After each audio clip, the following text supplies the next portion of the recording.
Hey everyone, and welcome to another episode of the vlog. So what we on now, part 4 of our van rebuild now. So today we're going to be focusing on the front of the vehicle, and we finally got all the bits now to complete this build.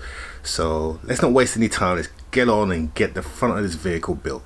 So here's a final piece of the jigsaw that I had to chase. This is the bit that took longest. This is the front slam panel. So let's get this apart. By the looks of it, it is dismantled, which is fine.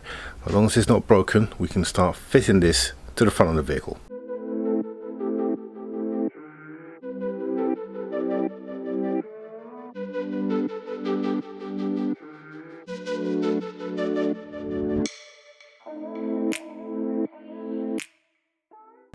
Okay, so you have here your new slam panel. My shadow's in the way.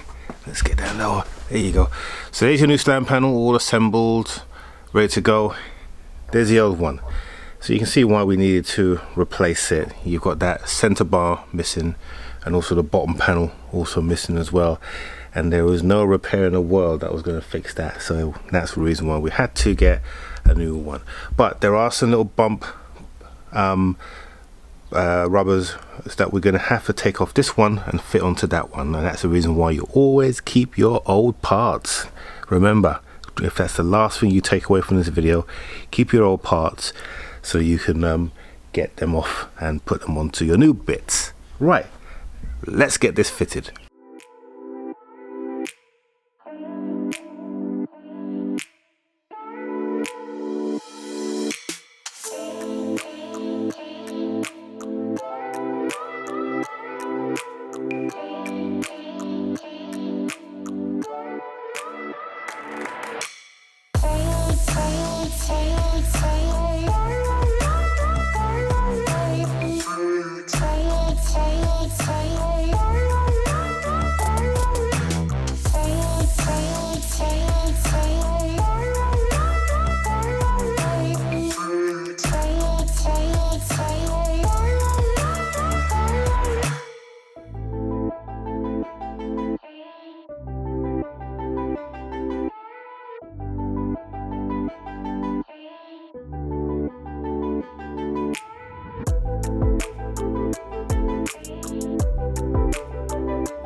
Okay, so let's fill you in where we've got to so far. So slam panel is in place and bolted in. We've got our radiator in place. We've got our bolts that are securing the radiator. It's not that firm, but that's exactly how it's supposed to be, so I'm fine with that. Radiator is not going to go anywhere.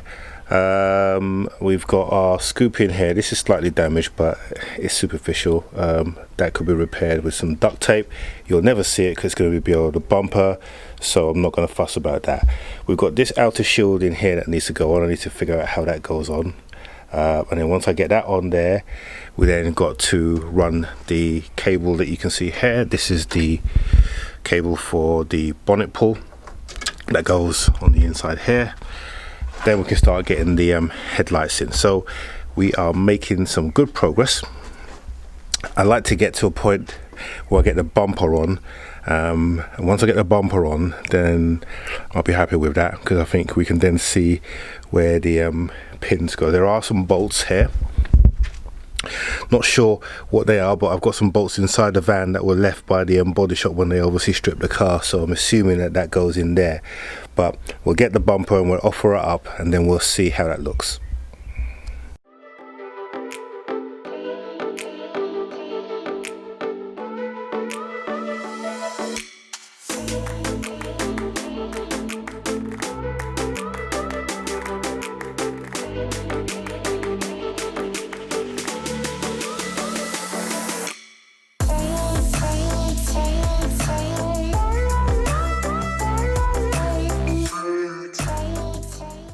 Next morning. Okay, I want to talk to you about something now. I'm going to show you the headlight in a second, and this is for the keyboard warriors. This is a repair headlight. Okay, so I have used hot glue to repair the tabs.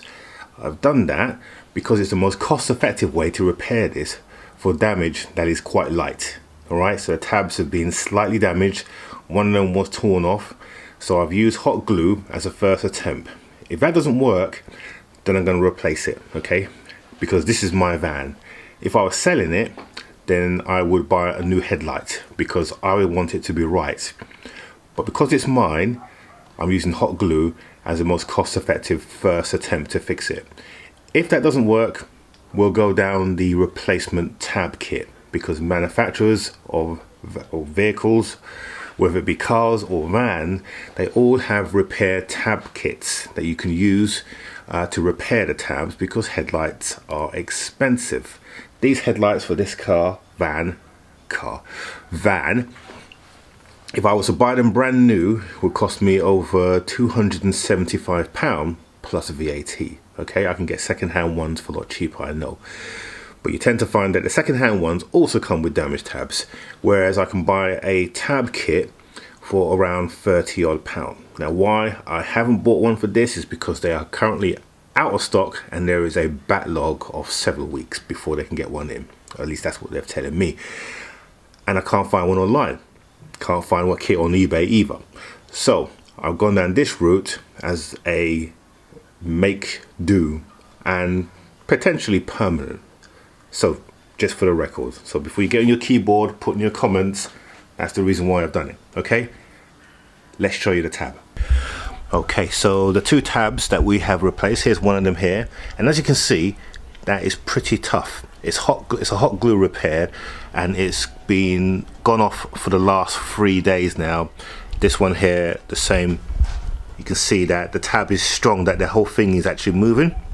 There is a hole here that I will either patch, or I will probably replace this headlight at some point, but not at the moment, because I want to get the van MOT'd and ready to be running. So that's now, like I said, gone off. I've left it for the last 3 days, so we should now be in a position to fit this, and if it breaks, then we'll get it replaced.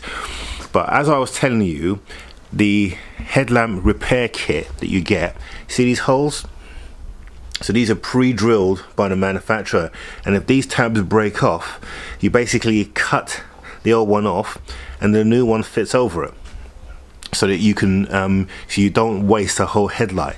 As you can imagine, these things aren't, as I told you, these things aren't cheap. You can see the same here again, and there's one here as well.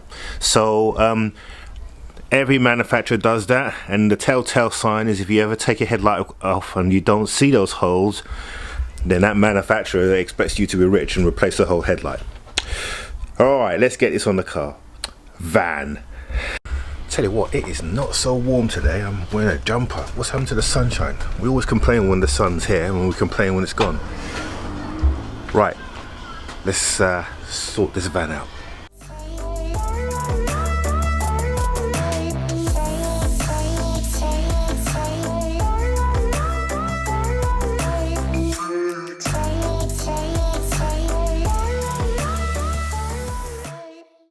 Okay, so first attempt to fit the headlight, ran into a little bit of an alignment problem, and this problem is not related to the leg is straight, it's related to this here. So hopefully you can see it on the camera, but this joint here is bent, and it's allowing, basically when I put the fascia for the headlight where it should connect, it's just slightly proud where my finger is. That's where it's stopping. It should cover it there, and then the hole should go through the middle there. Hard to explain, but essentially that's where my pin, that's where the actual cover goes, and it should go all the way over there. And the reason why is because this is bent, so this should be out here, as you can see. So what I will do, I'll get my straight edge, and then we can measure that, and then we can pull this out. It's a simple job to do, but it means loosening this and then basically loosening that side as well. So we'll do that.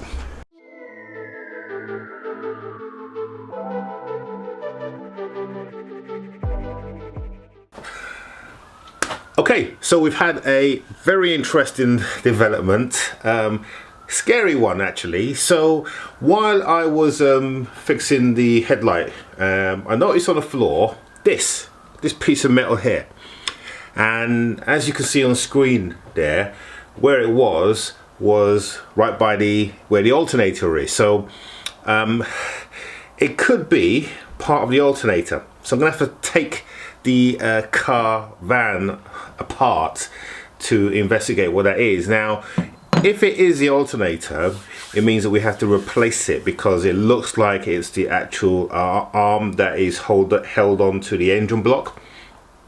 So if that's broken, to replace the alternator, it's about 375 quid for a new one.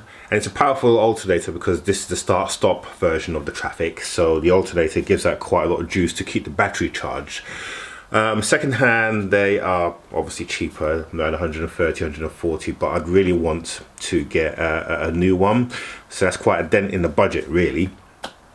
So the only way to find that out is to strip it down, and then we can confirm that.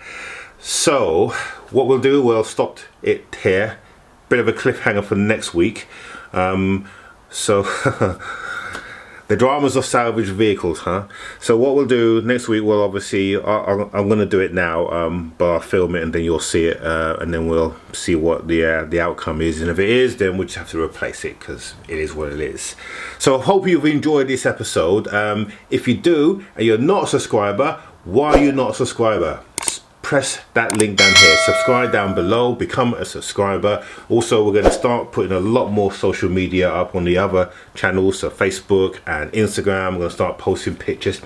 It's difficult because I like to surprise you guys with the videos rather than post pictures up on Instagram. However, if you do want to see stuff really early, then become one of our patrons. Our patrons get these videos a week before anybody else does. They also get exclusive blogs. Yes, blogs, so they get individual posts, and in those posts they get to hear and see information before we reveal it on our other social media platforms. So becoming a Patreon member is a unique way to find out what's happening behind the scenes on the channel, and also to get the news exclusive first. Plus, you get all the benefits such as support for any projects that you're doing.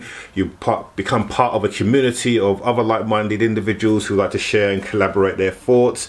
Plus the fact there are additional stuff that goes on. So real benefit, and you're helping, most importantly, you're helping to keep the channel going. So all our patrons, we really do appreciate your support, and see the link down here below, and you can consider becoming one of those. So that's it for this week. Sorry I rambled on in the end there a little bit, but thought I'd let you know what's going on. So stay tuned for the next episode, which will be in the next few days. So have a good week or weekend, and we will see you on the next one.